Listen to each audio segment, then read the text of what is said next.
El tema de la vacuna y autismo es constantemente vinculado para prevenir que las familias lleven a cabo esa vacunación.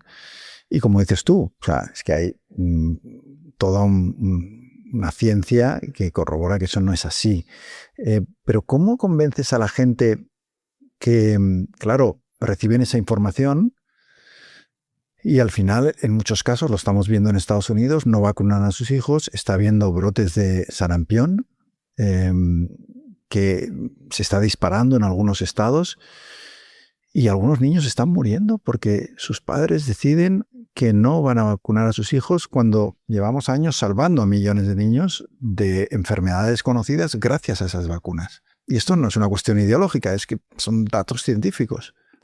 Bueno, no es una cuestión ideológica, eso está claro, pero el movimiento antivacunas y los grupos antivacunas, dependiendo del país, tienen dinámicas diferentes.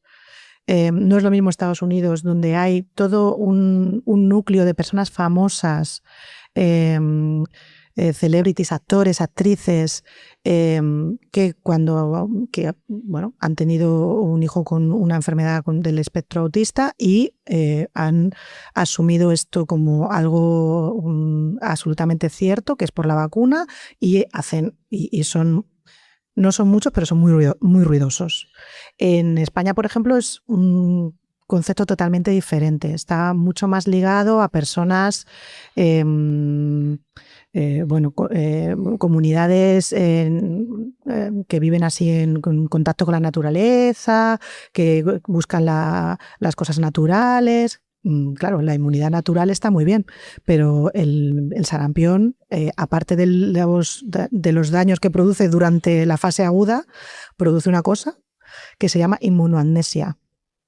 Lo que hace es que los niños y niñas que tienen sarampión, sus células de memoria para otras enfermedades desaparecen, con lo cual son más vulnerables a tener cualquier otro tipo de enfermedad. O sea, ya no es solo el sarampión. Sí. Es decir, un niño que no se vacuna de sarampión tiene además riesgos para otra serie de enfermedades. Exacto. Tiene riesgo para otra serie de enfermedades y en algunos contextos esto provoca que la mortalidad infantil en niños que han tenido sarampión se multiplique por 2 en los 2 años posteriores a tener sarampión, aunque sobrevivan al sarampión. Y aunque vivan en Occidente. Sí, bueno, en Occidente lo que pasa es que, por supuesto, tienen acceso a la sanidad pública. Y si tienen cualquier patología grave van a estar atendidos. Pero claro, también hay una cuestión... Mira, esta frase no es mía, la he repetido muchísimo, no es mía, es de nuestro ex presidente, que decía que el debate de las vacunas es propio de sociedades que no han visto morir a niños de sarampión.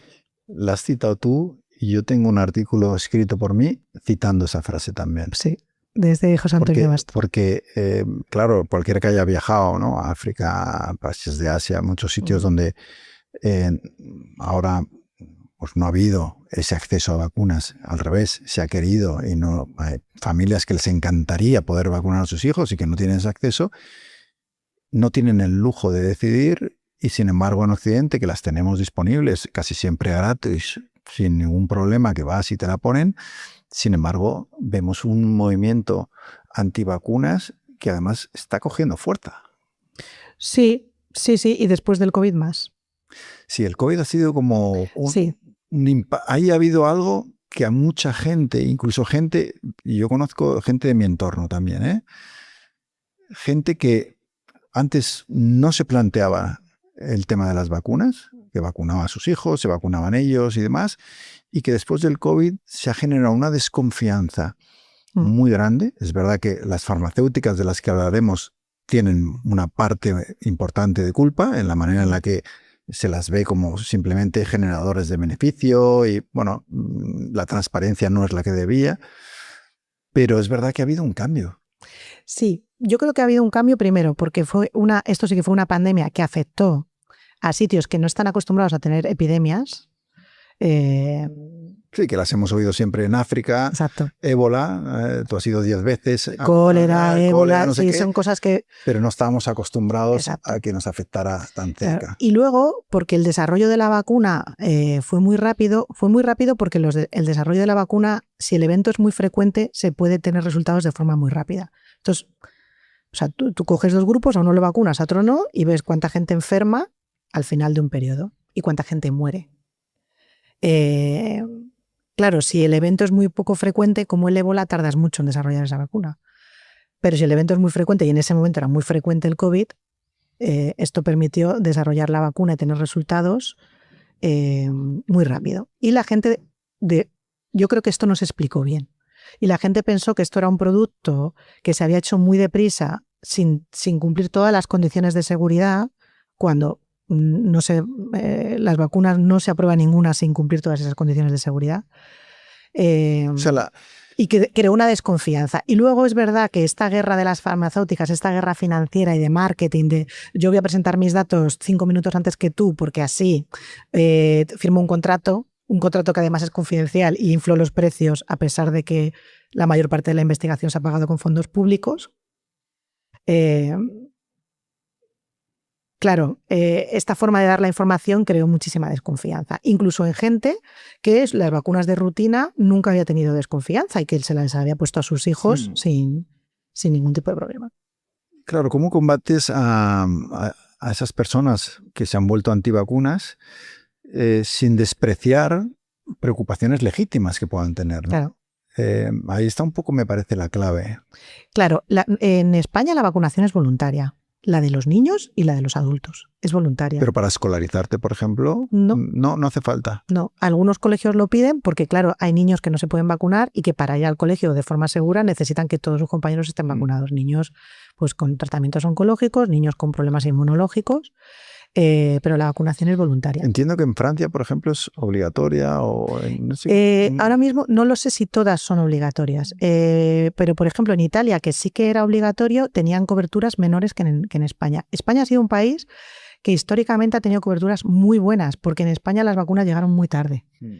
Ahí, la historia de la vacunación en España, que es preciosa, como la vacuna de la polio, por ejemplo, la vacuna oral, que hubo un esfuerzo por parte de los epidemiólogos y del personal de salud para llevar esa vacuna a las zonas más rurales y más desfavorecidas, mientras el gobierno de la dictadura iba tapando un poco lo que estaba pasando, ¿no?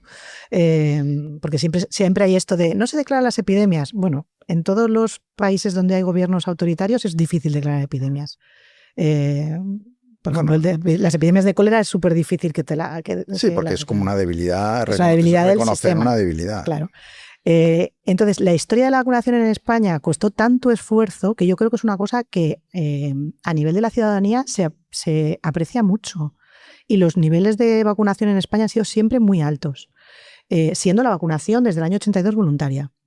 Y además hay una cosa, en España hay una cosa que hay un calendario recomendado, pero luego cada comunidad autónoma puede decidir qué vacunas incluyen su calendario de forma financiada y cuáles no. Y durante muchos años en España ha habido vacunas que han tenido que pagar las familias.